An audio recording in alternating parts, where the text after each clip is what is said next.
Force is working to crack down on squatters who they say are trying to benefit from others' misfortunes. Prince George's County Bureau Chief Tracee Wilkins is live in Upper Marlboro with more on this new operation. Tracee. Well, a couple of things happened today, actually, with this. A woman who was supposed to be sentenced today for taking advantage of these foreclosed homes and pleading guilty to several charges did not show up in court. This comes as the county is just getting a new task force to conquer these issues off the ground. Shannon Lee was due in court today for sentencing after pleading guilty to multiple forgery and burglary charges. This after the state's attorney says she illegally rented out foreclosed homes she did not own. The burglary case involves her going and finding this property that's a foreclosed property, entering it, taking photographs, using it almost as if it were her own, posting this on Craigslist, advertising this property as a rental property. But she didn't show up in court today and could be looking at new warrants on Monday. Her case has sparked concern among county officials who are trying to figure out how to deal with new schemes connected to foreclosed homes. Well, we've identified 6 cases that fall into this category of squatters. Gary Cunningham is director of the county's Department of Permitting, Inspections, and Enforcement. His agency is partnering with police, the county's Office of Law, and the state's attorney's office to manage the growing problem. And what we're going to do is we're going to look at these cases and determine which path they should take, whether it's a criminal prosecution or something that should be done through the civil courts. In Lee's case, there were a number of families that thought they had legal leases, but have since had to move and start over again.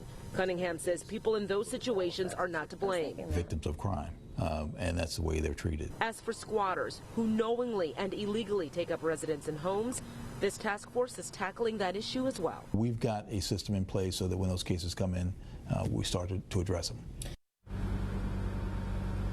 Now, we're told that Lee told her attorney that she was in the hospital today, and that's why she wasn't able to come to court. They're saying that if she does not produce documentation supporting that by the close of business on Monday, she's going to be looking at a bench warrant. Meanwhile, coming up on News 4 at 6, residents who are very happy to hear that now there is a task force that can funnel their complaints. We'll give you more information also on how to access that task force coming up at 6. Reporting live in Upper Marlboro, I'm Tracee Wilkins, News 4.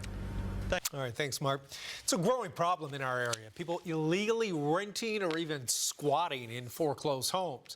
Well, now a task force is working to crack down on those who try to benefit from others' misfortune. Prince George's County Bureau Chief Tracee Wilkins is in Upper Marlboro with more on this new effort. Tracee?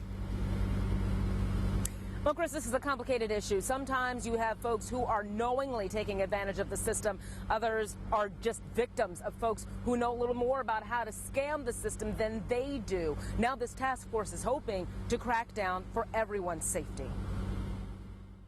Well, we've identified 6 cases that fall into this category of squatters. It's a growing problem the county is trying to handle, people illegally using foreclosed properties. And what we've found is that each one of those cases have their own facts and circumstances. Gary Cunningham is director of the county's Department of Permitting, Inspections, and Enforcement. His agency is partnering with police, the county's Office of Law, and the state's attorney's office to manage the growing problem. And what we're going to do is we're going to look at these cases and determine which path they should take, whether it's a criminal prosecution or something that should be done through the civil courts. You know, they need to get on top of it real quick. Ron Weiss lives in the upper middle class suburb of Tantallon and believes some people are squatting in a $1.8 million home in his neighborhood.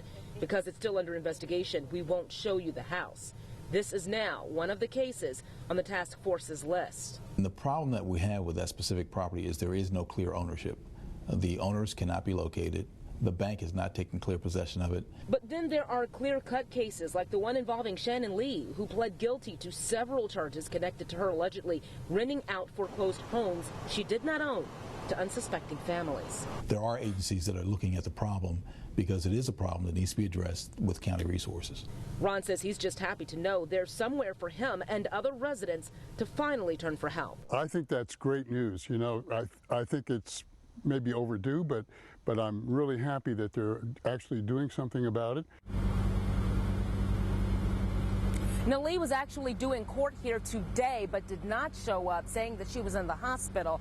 Now, the court is now demanding that she has to show medical proof of that by the end of business on Monday, or she could be looking at a bench warrant. Meanwhile, Folks who are looking for assistance and want to reach out to the task force because they think they have some squatting issues, you can dial Prince George's County's 311. Call 311 and they will funnel your request to the appropriate agency. Reporting live in Upper Marlboro, I'm Tracee Wilkins, News 4. Tracee,